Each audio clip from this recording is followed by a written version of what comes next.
Amitavavou, au texte, le roman de plus de 207.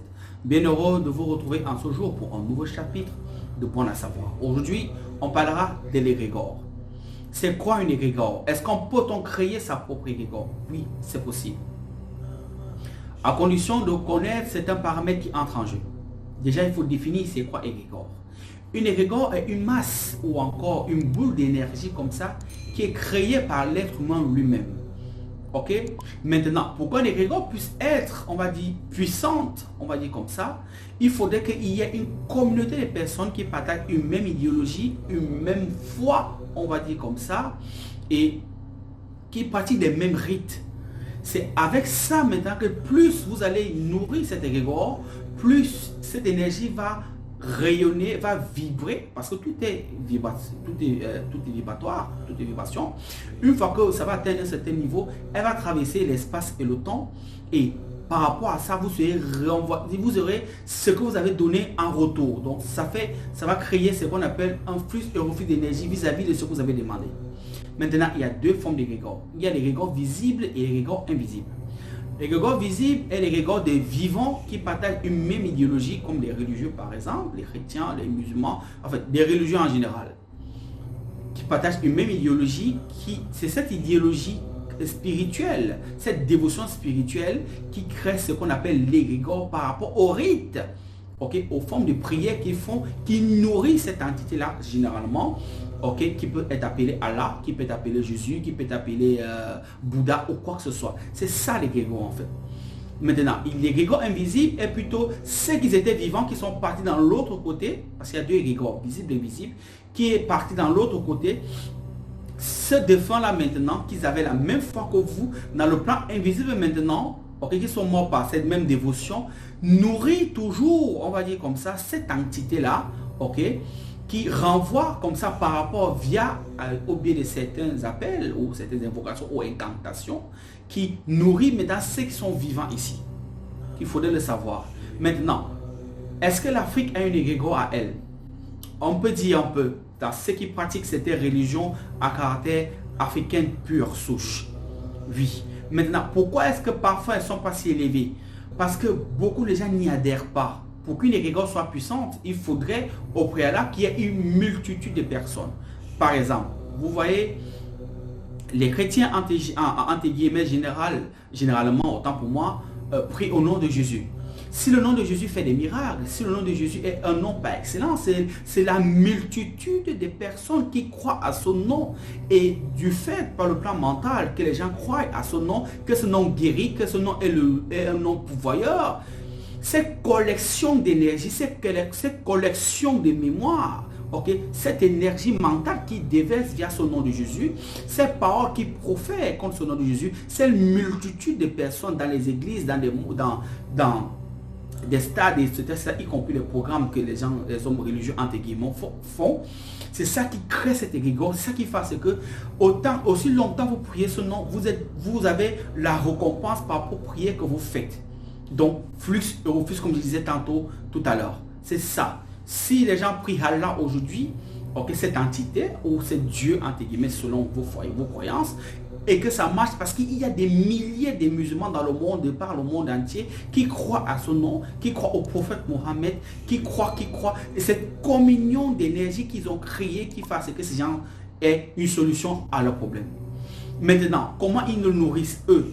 Ils le nourrissent parce qu'ils vont dans les endroits spécifiques où certaines reliques sont enterrées, où il y a eu certaines masses d'énergie qui sont concentrées. Le fait d'aller là-bas, faire des prières, faire des dévotions via le biais de la pensée, puisque la pensée est créatrice, le fait d'aller là-bas fait que les gens sont exaucés. Par exemple, ceux qui vont en Israël, ok, généralement, qu'est-ce qu'ils font?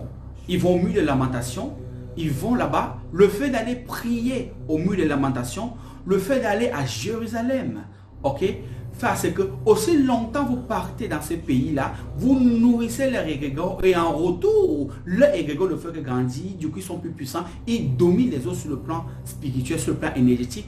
Du coup, vous en retour, vous avez vous êtes réversé par rapport à ce que vous demandez. Même si, entre guillemets, on pompe pour vos énergies. Parce que quand vous priez le rigor, il y a aussi un effet boomerang. C'est que votre énergie est aussi absorbée en fonction des demandes. Parce qu'il y a plus de demandes souvent. Raison pour laquelle parfois vous avez des fêtes, il y a des trucs qu'on fait des sacrifices. En fait, c'est que cette énergie-là a besoin d'être nourrie. Il faut que vous le sachiez. Maintenant, chez les musulmans, et vous avez remarqué, c'est dans les pays respectifs. Ça, c'est chez les juifs. Ils ont à eux un endroit spécifique où les gens du monde entier qui se revendiquent juifs, ok, vont, ou alors qui font allégeance à la culture juive, ou alors à la spiritualité juive, vont faire des dévotions. Et cette dévotion donne beaucoup d'énergie. Maintenant, chez les musulmans, c'est à la Mecque, autour de la Kaaba. Ces milliers de personnes qui sont autour de là-bas, cette masse d'énergie-là, crée ce qu'on appelle cet égrégore par rapport à leur foi commune, qui fait que cet égrégore Allah est puissant. Du coup, ceux qui sont alliés à cette énergie-là ont en retour ce qu'ils demandent. Chez les chrétiens catholiques, c'est la même chose. Beaucoup vont à Rome et ils ont en retour ce qu'ils demandent. Ceux qui sont bouddhistes vont au grand tas de Dalai, ainsi de suite, ainsi de suite. C'est comme ça. L'Afrique, donc, a ce problème, c'est que les adeptes, c'est-à-dire ceux qui pratiquent les régions pro-africaines, on va dire comme ça, néo-africaines, n'ont pas beaucoup de masse de personnes. Du coup, leurs égrégores sont inférieurs parce qu'il y a moins d'adhérents.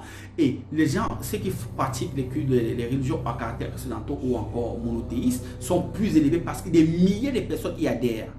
C'est comme ça. Donc, vous aussi, sachez que vous pouvez créer votre égrégore familial. Il y en a déjà, il y en a qui le font depuis des années.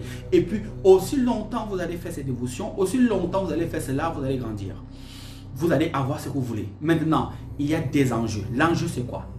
Pour qu'une égrégore puisse être encore bien exécutée, il faut maîtriser ce qu'on appelle d'abord les incantations. Oui, parce qu'une égrégore demande des énergies. Il faut aussi maîtriser des rites. Il faudrait le savoir. Il faut aussi maîtriser des rites. Maintenant, il faudrait savoir aussi que non seulement ça demande des incantations, ça demande aussi des invocations. Et vous savez que l'invocation et l'incantation est différente. Une incantation est une formule, on va dire comme ça, magique, qui a pour but comme ça d'influencer les forces vives de la nature. Ou encore de contraindre, je parle de l'incantation, d'influencer les forces vives de la nature. Ou encore de, comment dirais-je encore, ou de changer le cours des événements, d'imposer le cours des événements sur la situation actuelle. C'est ça une incantation. Oui, l'incantation, c'est aussi transgresser, on va dire comme ça, transgresser aussi les lois naturelles. Voilà. Maintenant, une invocation, par contre, est une forme de prière, qui a pour but comme ça de faire appel ou encore d'être entré en contact comme ça avec un génie, une divinité ou un ange ou un archange ou un saint, pourquoi pas. Voilà, c'est ça la différence entre une invocation et une incantation. Maintenant, il faudrait que vous maîtrisiez ces deux contextes-là, ces deux jeux-là, pour que vous puissiez avoir une égrégore qui est puissante. Maintenant, il y a des sacrifices qu'il faudrait soit versés à une certaine fréquence. Donc, si quelqu'un vous dit que vous êtes sur son égrégore, il faudrait qu'il vous assigne à son égrégore, parce que pour que ça puisse fonctionner, il faudrait qu'il y ait un baptême. Déjà, il faudrait qu'il y ait des rites initiatiques déjà qui sont propres à lui, à la personne. Si vous n'êtes pas lié par ces rites, vous n'êtes pas réellement sur son égrégore. Parce qu'il faudrait que vous soyez touché, votre corps émet des vibrations, il faudrait que votre corps puisse subir une forme d'électrochoc sur le plan mystique ou sur le plan métaphysique, afin que vous soyez identifié sur le plan grégorien. Pour que les grégores puissent vous identifier. Je prends un exemple. Pour que quelqu'un devienne enfant de Dieu, qu'est-ce qu'on dit généralement? Vous devez vous faire baptiser. Donc, le baptême de la repentance. Et vous devez faire un pacte un pacte verbal. Si tu reconnais le Seigneur Jésus comme ton Seigneur et ton Sauveur, alors tu seras sauvé. Tu reconnais le Seigneur Jésus comme ton Seigneur et ton Sauveur, ça c'est un pacte verbal. Ça veut dire que c'est lui qui est la suprématie. Tu le reconnais comme ton Seigneur et ton Sauveur. Au préalable, tu as fait un rite qu'on appelle le baptême. Donc tu t'es purifié, ton corps est lavé. Donc tu quittes d'un ancien toi pour devenir un nouveau toi, pour que tu appartiennes à l'égrégore christique. Donc tu fais le pacte verbal, c'est la même chose. Dans l'ésotérisme, il y a des rituels qui se font maintenant en amont. Il y a des bains qui se font, des purifications entre guillemets. Il y a des rituels maintenant que l'individu doit subir sur lui, afin qu'il puisse être identifié par cet égrégore sur le plan métaphysique. Si vous n'avez pas subi ça, vous n'êtes pas réellement sur l'égrégore de la personne. Vous êtes un fragment de cet égrégore-là. Voilà. Donc, Metabavou, Otep Shalom, c'est un roman depuis 267. Sachez que vous pouvez créer votre égrégore personnel dans votre famille aussi, c'est possible, à condition que vous ayez beaucoup de personnes et que vous ayez un calendrier mystique que vous allez établir afin que vous puissiez être exaucé en retour. Donc, c'est la fille qui gagne. Elle, c'est le romage.